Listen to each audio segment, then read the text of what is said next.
Few people know this forgotten airfield to the northwest of Belfast in Northern Ireland, or its derelict observation air control tower designed by a Californian to guide US bombers in for repair, or the 1,000 acres of flat ground known 80 years ago as Lough Neagh City, home to 6,200 US military personnel and local civilians. Or the state-of-the-art hospital with glazed-roofed operating theatres,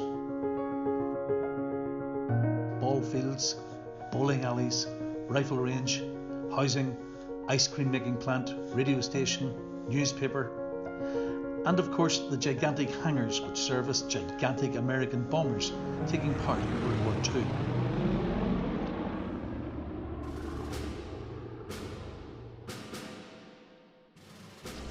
But these two know it well.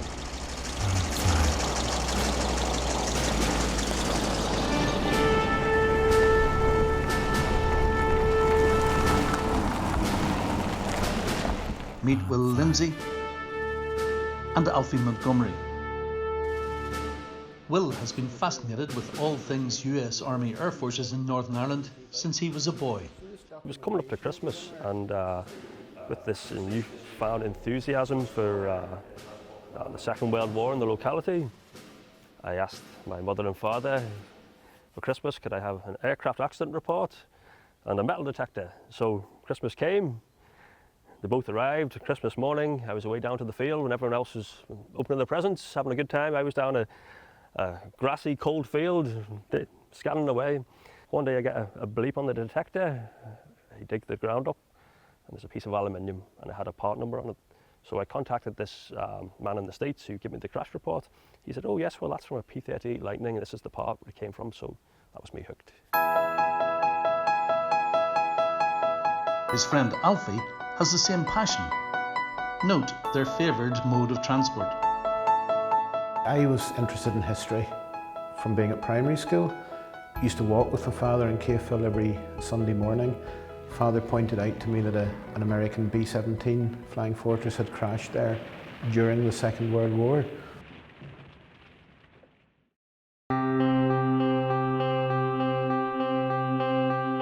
The pair spent many days hunting for pieces of US aircraft parts discarded after the war on the edge of Lough Neagh, Right, go. just a few hundred yards from the hangars, runways and workshops at the base. Oh, part of World War II. Oh, look at that. They're mine. That's all aircraft. That's thick plexiglass. That's been out of a window or something, probably. They have found many pieces, and from serial numbers they have been able to detect which type of plane the pieces are from, and in some cases trace the war record of that particular plane. Oh, here, look at this. Come on. It's aluminium pipe that's been joined with a compression joint. They are most interested, though, in an American bomber crash in Belfast almost 80 years ago. They visit the site frequently. I find that there's another bit of control cable with a bit of bracket or something. It's not in good shape, is it? No, it's not.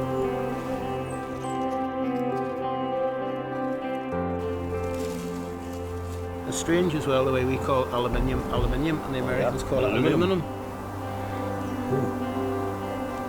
It's glass. Wow. What you got? A coin? No, I thought it was a coin. It's a key. Key? Do you think it's a key and a lock, or do you think it's one of those, you know, some of the aircraft with the Jubilee clips that you tighten with like a thumb screw? It's hard to tell because the key is still in the lock. Look, you see the cylinders. I see the cylinders, yeah. That must have been out of something that's obviously perished or burnt, like a leather briefcase or something, document case. Aye. And it's you're just a few feet from below where I found the ring back in '93. And finding that ring in 1993 changed Alfie's life forever. I found 2 or 3 small fragments, put them into my pocket, I washed them under the water tap that evening, and as soon as I held one of the objects under the water tap, soil all disappeared from it, and it left a pear-shaped metal object, which I thought was a hydraulic fitting, a pipe olive. It turned out the more I ran it under the water tap, it actually started to twinkle gold, and I realised then it was an item of jewellery. So I didn't immediately know it was off the aircraft. Started then to look for a hallmark on the inside of it to try and identify if it was British or if it was by any chance American. And lo and behold, found two names, Ruth and Larry, and a wedding date written the American way with the month before the day on the inside of it inscribed. Went and got my crew list out, and of course nothing's easy. There were two Lawrences on board the aircraft, which meant I had two Lawrences to try and find which one had a wife called Ruth. Alfie made it his mission to return the ring. His efforts and success in tracking down the widow of the airman who had been wearing the ring at the time of the crash have been made into a Hollywood movie.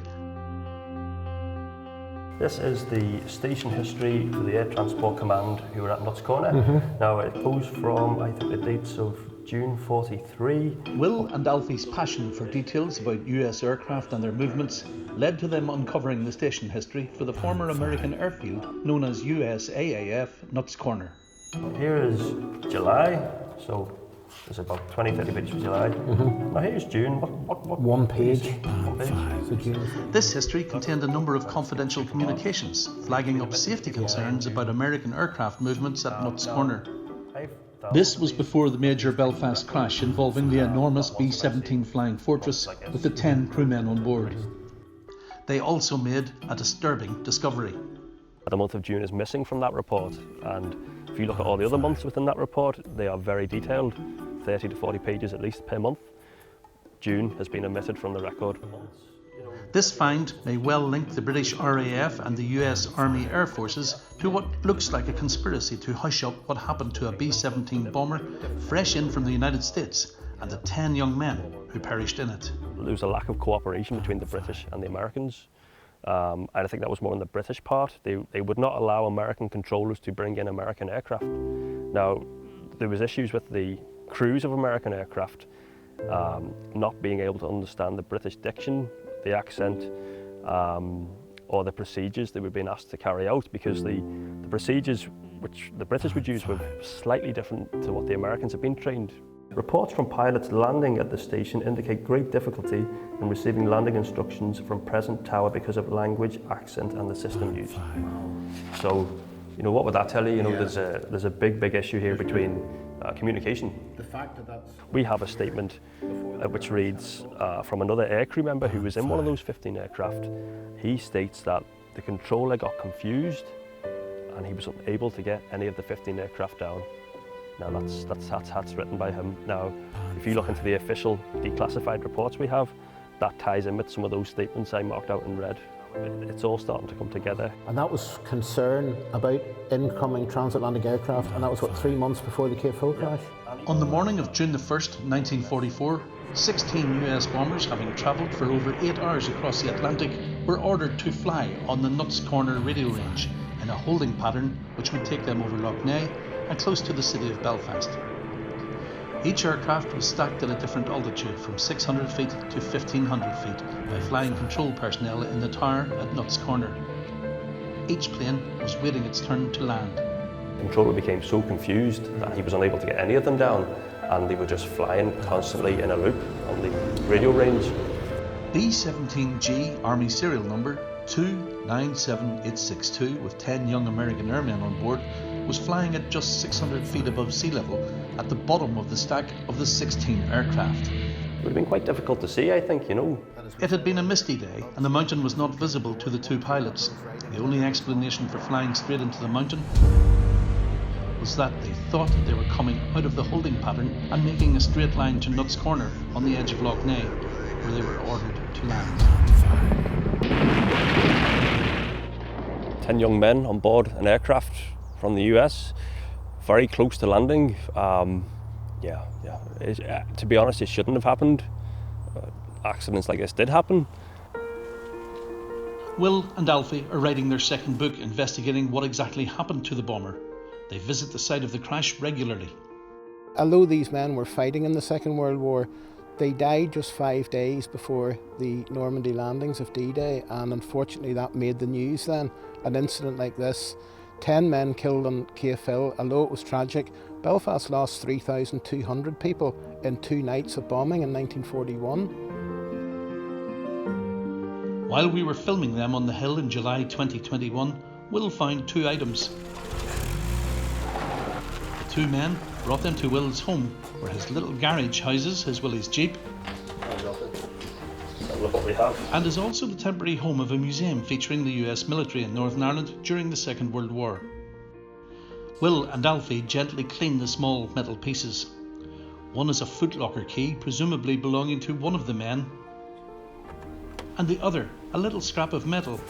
What do you think? It turns out to be the regimental badge from a US medical detachment. We're in touch with the majority of the crew's family, so we find out who it belongs to, we'll send it back. It'll be the right thing to do.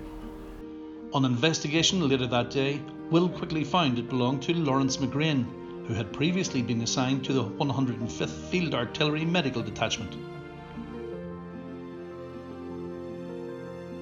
He immediately contacted Lawrence's nephew, who told him to keep it in his collection in Northern Ireland for the time being.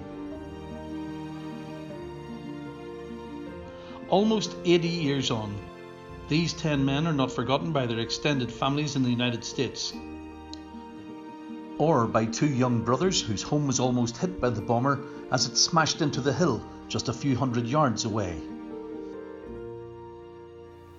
After a while, there was a bit of silence, and suddenly there was a tremendous explosion. And when I say there was an explosion, there was an explosion. And what I do remember was the smell of the pine trees where they had been burning. You could smell that. It was a very strong smell. I saw the plane literally in flames, with the bullets were, you know, the noise with the bullets, and you saw the flames going up in the air. Well, there were stretchers that were kept up our driveway there.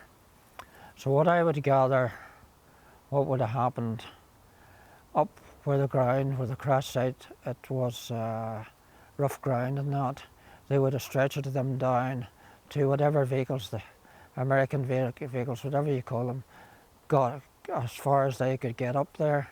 If I was to go up the woods by myself to that crash, I would feel emotional. Something there.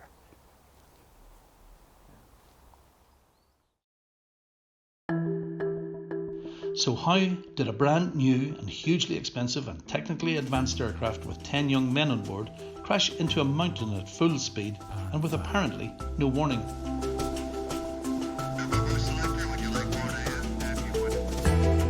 Will and Alfie suspect these 10 lives may well have been lost through intransigence, pig-headedness and petty jealousies between senior British and US senior officers on the ground who were not cooperating as well as they should have been. They perhaps covered up the circumstances which led to the crash to avoid a fallout between Britain and America as they combined forces to defeat Hitler, or to paste over the cracks in what was best portrayed as a fully united front between the Allies, which would end the war in victory in less than a year. Will we ever know? Perhaps not. But these 2 men are continuing to put the pieces together in a story which will engross them for many years to come.